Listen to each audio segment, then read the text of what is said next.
नुकतंच नरेंद्र मोदी सरकारनं अंदमान आणि निकोबार या बेटांची राजधानी असणाऱ्या पोर्ट ब्लेअरचं नाव बदलण्याचा निर्णय घेतला आहे। वसाहतकालीन वारसा सांगणारं नाव आता इतिहास जमा होऊन गौरवशाली हिंदुत्वाशी संबंधित श्री विजयपुरम असं नाव आता पोर्ट ब्लेअरला दिलं गेलंय। पोर्ट ब्लेअर ही खरं तर अंदमान निकोबार या बेटांची राजधानी, सामरिकदृष्ट्या आपलं वेगळं महत्त्व सांगणाऱ्या या बेटांची राजधानी आता श्री विजयपुरम म्हणून ओळखली जाईल, अशी माहिती केंद्रीय गृहमंत्री अमित शहा यांनी आपल्या एक्स पोस्टद्वारे दिली आहे। एकंदरीत या दोन्ही बेटांचा सामान्य आढावा आपण या व्हिडिओच्या माध्यमातून घेणार आहोत। नमस्कार, ऋतम डिजिटलमध्ये आपल्या सगळ्यांचं स्वागत। केंद्रीय गृहमंत्री अमित शहा यांनी श्री विजयपुरम हे नाव देण्यामागचं कारण सांगितलंय। ते म्हणाले की देशाच्या स्वातंत्र्य लढ्यात अंदमान आणि निकोबारचं योगदान खूप मोठं आहे। आपल्या देशाच्या स्वातंत्र्याच्या इतिहासात या बेटाचं महत्त्व अबाधित आहे। नौदलाची भूमिका बजावण्यासाठी हे बेट आज देशाच्या सुरक्षा आणि विकासाला गती देण्यासाठी सज्ज आहे। नेताजी सुभाषचंद्र बोस यांनी तिरंगा फडकवल्यापासून ते सेल्युलर तुरुंगात वीर सावरकर आणि इतर स्वातंत्र्य सैनिकांनी भारत मातेच्या समर्पणासाठी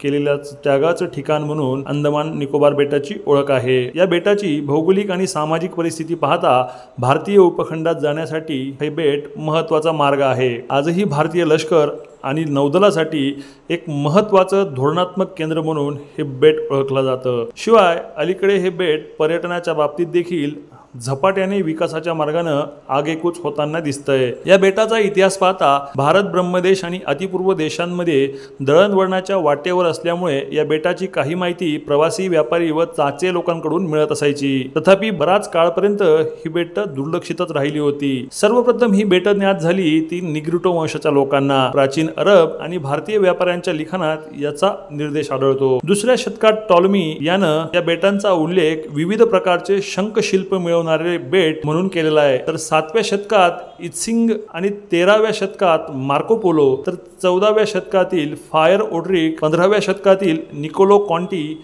इत्यादी लेखकांच्या प्रवासवृत्तातून या बेटाचा उल्लेख सापडतो। अंदमान हे नाव हनुमान यावरून व निकोबार हे 1050 मधील तंजावरच्या शिलालेखात उल्लेखलेल्या नेक्कावरम अर्थात विवस्त्र लोकांची भूमी यावरून आले असावे असे संशोधक मानतात। साधारण 17व्या शतकात याकडे युरोपीय लोकांचं लक्ष वेधलं गेलेलं दिसतंय।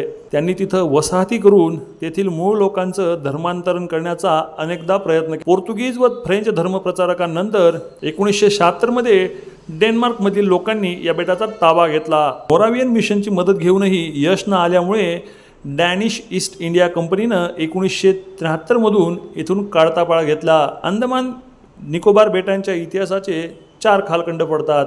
1788 पर्यंत चाच्यांचा उपद्रवाचा काळ, 1978 ते 1941 पर्यंत ब्रिटिश राजवटीचा काळ, 1941 ते 1945 पर्यंत जपानी अंमलाचा काळ आणि 1947 नंतर भारतीय अंमलाचा काळ। 1857च्या स्वातंत्र्य सम्राटल्या कैद्यांपासून ते स्वातंत्र्यवीर सावरकरांपर्यंत अनेक देशभक्तांना येथील कुप्रसिद्ध अशा सेल्युलर जेलमध्ये ठेवण्यात आलं होतं। ही जागा म्हणजे काळ्या पाण्याची सजा भोगण्याचं ठिकाण मानलं जाऊ लागलं।